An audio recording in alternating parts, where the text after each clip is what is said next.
ஆயப்பாடி மாளிகையில் தாய்மடியில் கன்றினை போல் மாய கண்ணன் தூங்குகின்றான் காலிலு.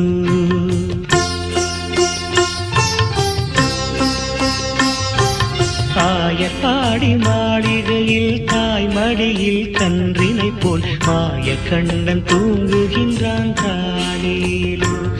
அவன் வாய் நிறைய மண்ணை உண்டு மண்டலத்தை காட்டிய பின் ஓய்வெடுத்து தூங்குகின்றான் ஆராரோ. ஓய்வெடுத்து தூங்குகின்றான் ஆராரோ. ஆயப்பாடி மாளிகையில் தாய்மடியில் கன்றினை போல் மாய கண்ணன் தூங்குகின்றான் தாரேரோ.